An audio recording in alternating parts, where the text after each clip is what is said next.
Good evening. You're watching the news on Croatian television. According to unconfirmed reports, the Croatian judiciary has requested Interpol to upgrade the international arrest warrant issued for Agrokor's embattled owner to its highest level. Police in nearly 190 countries are now required to arrest Ivica Todorić on site. Both the president and the prime minister declined to comment on the potential whereabouts of the fugitive businessman. We must allow the judicial authorities to do their job. Now it's up to him and his own conscience what his next move will be. The fate of the parliamentary commission tasked with investigating Agrokor continues to be held in the balance. With its 6-month mandate set to begin at the end of the month, MPs are divided on whether it would conflict with the state attorney's criminal investigation. The opposition says both entities can coexist, while the HTZ maintains that by law, the commission must be disbanded. I think they are simply dragging their feet before they decide to announce that according to the law, the commission must cease working. But it doesn't work like that. The commission was approved by the Croatian parliament. Therefore, in order for the commission to stop working, parliament must bring forth the decision for some specific reasons. Parliament is not required to make any kind of additional decisions. Just like the president of the commission, Mr. Miljenić, said, the committee must hold session and confirm that due to the current state of affairs, and based on the law on parliamentary commissions, the committee must stop working immediately. Meanwhile, the president of the commission, Orsat Miljenić, said the HTZ was hiding behind a misinterpretation of the law.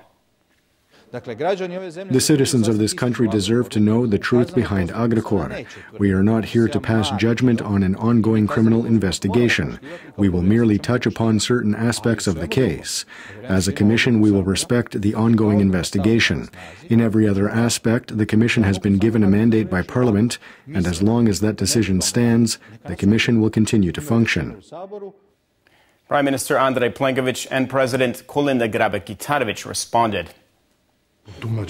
I don't know what kind of lawyer could interpret Article 4 in any other way than the way it was written.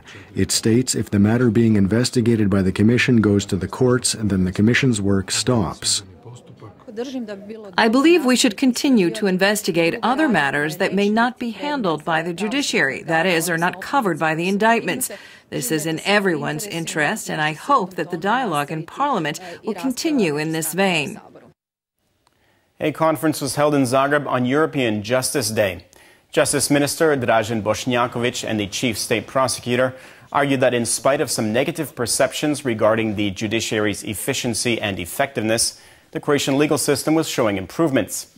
At the same time, the pair took the opportunity to call for the creation of a quicker, better, and more modern judiciary. We have been experiencing positive trends over the past several years, including fewer unresolved cases and a quicker judiciary overall. At the same time, we have had cases and subsequent judgments that have garnered lots of attention with the media and the public, and they have managed to cast a shadow on all the positive work we have been doing. President Kolinda Grabar-Kitarović has temporarily moved her office to the Dubrovnik-Neretva County, where she'll be conducting her official duties until October 29th. During her stay, the president will visit the islands of Korčula and Lastovo, the Pelješac Peninsula, and the southernmost Konavle region. The aim is to assess the potential of year-round tourism and apply this knowledge to other counties. This is the 10th time the president has moved her office during her mandate. In as far as it's possible, we plan on getting a more complete picture of the state of affairs throughout the county, but we will not stop there. We will maintain an open dialogue with the government, the relevant ministries, as well as all other players who are responsible for improving the lives of everyone who lives in Dubrovnik and the entire Dubrovnik-Neretva County. Defense Minister Damir Krstičević said he was pleased that Croatia had finally begun establishing a military reserve force. The Defense Ministry is planning on calling up a few thousand reserves to bolster 6 infantry regiments in 6 cities throughout the country. The minister added that recent natural disasters have underlined the necessity of establishing an army reserve. We saw a great many floods and wildfires, and each of them demand a responsible government that acts quickly and at the right moment. With this, I must say that our reactions were very good. Taking a quick look at sports in football, several clubs have secured their places in the quarterfinals of the Croatian Cup. Osijek hammered Zadar 4-0. Lokomotiva defeated Zagreb 1-0. Inter beat Sesvete 2-1. And finally, Hajduk came out on top versus their Dalmatian rivals Šibenik 1-0. In tennis, Croatia's top player Marin Cilic is through to the second round of play at the ATP tournament underway in Basel, Switzerland, after his first round opponent, Florian Mayer of Germany, retired from play after losing the first set 6-3. And Cilic will also be participating in the elite 8-man field at the season-ending ATP World Tour Finals in London to be held next month.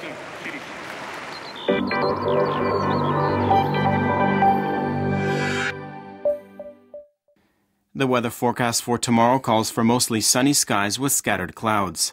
Parts of the interior can expect morning fog in places. A northeasterly wind will continue to lose strength overnight and give way to a westerly by the afternoon. Morning lows of between 3 and 7 inland and between 11 and 16 on the coast will give way to highs of 18 to 23 degrees Celsius. Friday will continue to be relatively warm. The day will begin with morning fog, then thicker cloud coverage as the day develops, increasing the chance of isolated showers. Winds will steadily pick up, especially on Sunday. Saturday and most of Sunday will be dry and partly sunny, but noticeably cooler. The Adriatic coast will be much cloudier on Friday. The northern coast will get a southeasterly wind, bringing light showers. Saturday will see clear skies again as a moderate northeasterly wind moves in. A southeasterly will return on Sunday, bringing rain to the northern coast.